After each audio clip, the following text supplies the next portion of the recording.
December 5ಕ್ಕೆ ಬಂದ್ಗೆ ಕರೆ ಕೊಟ್ಟಿವೆ ಕನ್ನಡ ಪರ ಸಂಘಟನೆಗಳು. ಆದರೆ ಬಂದ್ ಬಗ್ಗೆ ನಮ್ಮ ಸಂಘಟನೆಯಲ್ಲಿ ಭಿನ್ನಾಭಿಪ್ರಾಯ ಇದೆ. ಲಾಕ್ಡೌನ್, ಕೊರೋನಾ ಸಂಕಷ್ಟದಿಂದ ವ್ಯವಹಾರ ಕುಸಿತ ಆಗಿದೆ ಅಂತ ಕರ್ನಾಟಕ ರಕ್ಷಣಾ ವೇದಿಕೆಯ ಪ್ರವೀಣ್ ಶೆಟ್ಟಿ ಹೇಳಿಕೆಯನ್ನ ಕೊಟ್ಟಿದ್ದಾರೆ. ಬಂದ್ ಬಗ್ಗೆ ನಮ್ಮ ಸಂಘಟನೆಯಲ್ಲೇ ಇನ್ನೂ ಕೂಡ ಒಮ್ಮತದ ಅಭಿಪ್ರಾಯ ಮೂಡಿಲ್ಲ. ಬಂದ್ ಬೆಂಬಲಿಸೋಕೋ ಬೇಡವೋ ಅನ್ನೋದ್ರ ಬಗ್ಗೆ ತೀರ್ಮಾನಿಸಿಲ್ಲ.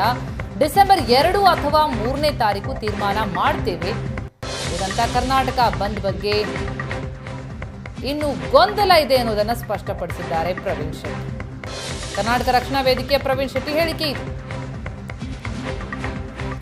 ಅಭಿವೃದ್ಧಿ ನಿಗಮ ಸ್ಥಾಪನೆ ವಿಚಾರವಾಗಿ ಈಗ ಕರ್ನಾಟಕದ ಎಲ್ಲೆಡೆ ಆಕ್ರೋಶ ವ್ಯಕ್ತವಾಗ್ತಾ ಇದೆ. ಇದೇ ಡಿಸೆಂಬರ್ 5ನೇ ತಾರೀಕು ವಿವಿಧ ಕನ್ನಡ ಪರ ಸಂಘಟನೆಗಳು ವಾಟಾಳ್ ನಾಗರಾಜ್ ನೇತೃತ್ವದಲ್ಲಿ ಬಂದ್ಗೆ ಕರೆಯನ್ನು ಕೊಡಲಾಗಿದೆ. ಇದೀಗ ನಮ್ಮ ಜೊತೆಗೆ ಮಾತನಾಡೋದಕ್ಕೆ ಕರ್ನಾಟಕ ರಕ್ಷಣಾ ವೇದಿಕೆ ರಾಜ್ಯಾಧ್ಯಕ್ಷರಾಗಿರ್ತಕ್ಕಂಥ ಪ್ರವೀಣ್ ಶೆಟ್ಟಿ ಅವರು ಇದ್ದಾರೆ. ಬನ್ನಿ ಕೇಳೋಣ, ಡಿಸೆಂಬರ್ 5ನೇ ತಾರೀಕು ಏನು ಬಂದ್ಗೆ ಕರೆಯನ್ನು ಕೊಡಲಾಗಿದೆ, ಆ ಒಂದು ಬಂದ್ಗೆ ಇವರ ಬೆಂಬಲ ಇದೆಯಾ ಇಲ್ಲ ಅನ್ನುವಂಥದ್ದನ್ನು ಅವರ ಬಳಿನ ಕೇಳೋಣ.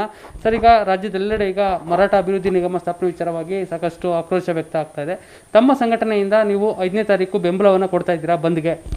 ಮರಾಠಿ ನಿಗಮ ಅಭಿವೃದ್ಧಿ ಪ್ರಾಧಿಕಾರಕ್ಕೆ ನಮ್ಮ ಸಂಪೂರ್ಣವಾದಂಥ ವಿರೋಧ ಇದೆ.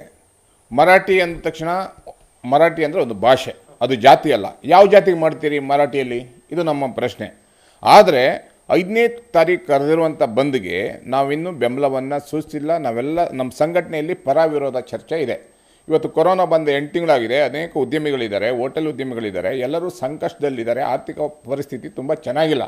ಆದರೂ ಸಹ ನಾವು ಸಭೆಯನ್ನು ಸೇರಿ ವಾಟಾಳ್ ನಾಗರಾಜ್ ಅವರ ಬಂದ್ಗೆ ಬೆಂಬಲವನ್ನು ಕೊಡಬೇಕಾ ಬೇಡವಾ ಅನ್ನುವಂಥದ್ದು ನಾವು ನಿರ್ಧಾರವನ್ನು ತಗೊತೀವಿ. ಅಂದರೆ ಈ ಹೋರಾಟಕ್ಕೆ ನಮ್ಮ ಸಂಪೂರ್ಣವಾದಂಥ ಬೆಂಬಲ ಇದೆ. ಇದ್ರ ಬಗ್ಗೆ ನಾವಿನ್ನು ಚರ್ಚೆ ಮಾಡಿಲ್ಲ. ನಾವು ಬಂದ್ಗೆ ಬೆಂಬಲ ಕೊಡಬೇಕನ್ನೋ ಬೇಡವಾ ಅನ್ನೋಂಥದ್ದು ನಮ್ಮಲ್ಲಿ ಸಭೆ ಮಾಡಿ ನಾವು ಚರ್ಚೆ ಮಾಡಿ 1 ಅಥವಾ 30ನೇ ತಾರೀಕು ಒಳಗಡೆ ನಾವು ನಿರ್ಧಾರವನ್ನು ಪ್ರಕಟಣೆ ಮಾಡ್ತೀವಿ. ಆದರೂ ಸಹ ಅವರ ಹೋರಾಟ ಬಂದ್ ಕರೆಯನ್ನು ಕೊಟ್ಟಿದ್ದಾರೆ. ಒಂದು ಸರ್ಕಾರ ಈ ಕೂಡಲೇ ಅವರ ಬಂದ್ ಕರೆಯನ್ನು ಕೇಳಿಸ್ಕೊಂಡು ಆ ಬಂದ್ಗೆ ಅವಕಾಶವನ್ನು ಸರ್ಕಾರ ಕೊಡಬಾರ್ದು. ಸರ್ಕಾರ ಈ ಕೂಡಲೇ ನಿರ್ಧಾರವನ್ನು ಬದಲಾಯಿಸಿ ಮರಾಠ ನಿಗಮವನ್ನು ಬದಲಾವಣೆ ಮಾಡಿ ಅದನ್ನು ಯಾವ ರೀತಿ ಮಾಡಬೇಕನ್ನುವಂಥದ್ದು ಅವ್ರು ನಿರ್ಧಾರ ಮಾಡಲಿ. ಅಂದರೆ ನಾವು ಮರಾಠಿಗಳ ವಿರುದ್ಧ ಅಲ್ಲ. ಕರ್ನಾಟಕದಲ್ಲಿ ನಮ್ಮ ಜೊತೆ ಅನೇಕ ಜನ ಮರಾಠಿ ಭಾಷಿಕರಿದ್ದಾರೆ, ಅವರು ಕನ್ನಡಿಗರಾಗಿ ಬದುಕ್ತಾ ಇದ್ದಾರೆ. ಆದರೆ ಮರಾಠ ಒಂದು ಭಾಷೆ, ಕನ್ನಡ ಒಂದು ಭಾಷೆ. ಕನ್ನಡ ಮತ್ತು ಮರಾಠಿ MES ಅವ್ರ ನಡುವೆ ನಡೀತಾ ಇರುವಂಥ ಸಂಘರ್ಷ. ಇದು ಏನಾದರೂ ಅಭಿವೃದ್ಧಿ ಪ್ರಾಧಿಕಾರ ಮಾಡಿದ್ರೆ MESನವರಿಗೆ ಹಣವನ್ನು ಕೊಟ್ಟು ಕತ್ತಿಗುರಾಣಿ ಕೊಟ್ಟ ರೀತಿ ಆಗುತ್ತೆ ಅನ್ನುವಂಥದ್ದು ನಮ್ಮ ಭಾವನೆ.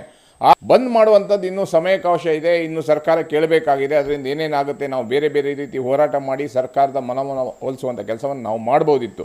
ಅದನ್ನೆಲ್ಲ ನಾವು ಮಾಡುವಂಥ ನಿರ್ಧಾರವನ್ನು ನಾವು ಸಹ ಮಾಡ್ತಾ ಇದ್ದೀವಿ. ಹೋರಾಟ ನಿಂತಿಲ್ಲ. ನಾವು ಹೋರಾಟದಲ್ಲಿ ಸರ್ಕಾರದ ವಿರುದ್ಧ ಹೋರಾಟವನ್ನು ಮಾಡ್ತಾ ಇದ್ದೀವಿ. ಆ ನಿರ್ಧಾರವನ್ನು ವಾಪಸ್ ಪಡಿಬೇಕನ್ನೋದು ಒತ್ತಾಯವನ್ನು ಮಾಡ್ತಾ ಇದ್ದೀವಿ. ಬಂದ್ಗೆ ಬೆಂಬಲ ಕೊಡುವ ಬಗ್ಗೆ ಈಗ ನಮ್ಮ ಸಂಘಟನೆಯಲ್ಲಿ ಪರ ವಿರೋಧ ಚರ್ಚೆಗಳಲ್ಲಿ ನಡೀತಾ ಇದೆ. ನಾವು ಚರ್ಚಿಸಿ ನಾವು ಮುಂದಿನ ನಿರ್ಧಾರವನ್ನು ಕೈಗೊಳ್ತೀವಿ ಅನ್ನುವಂಥ ಒಂದು ಮಾತನ್ನು ಹೇಳ್ತಾ ಇದ್ದಾರೆ. ಕ್ಯಾಮ್ರಾ ಪರ್ಸನ್ ಶಿವಕುಮಾರ್ ಜೊತೆ ನಂದೀಶ್ ಮಲೆನಹಳ್ಳಿ, ಸುವರ್ಣ ನ್ಯೂಸ್, ಬೆಂಗಳೂರು.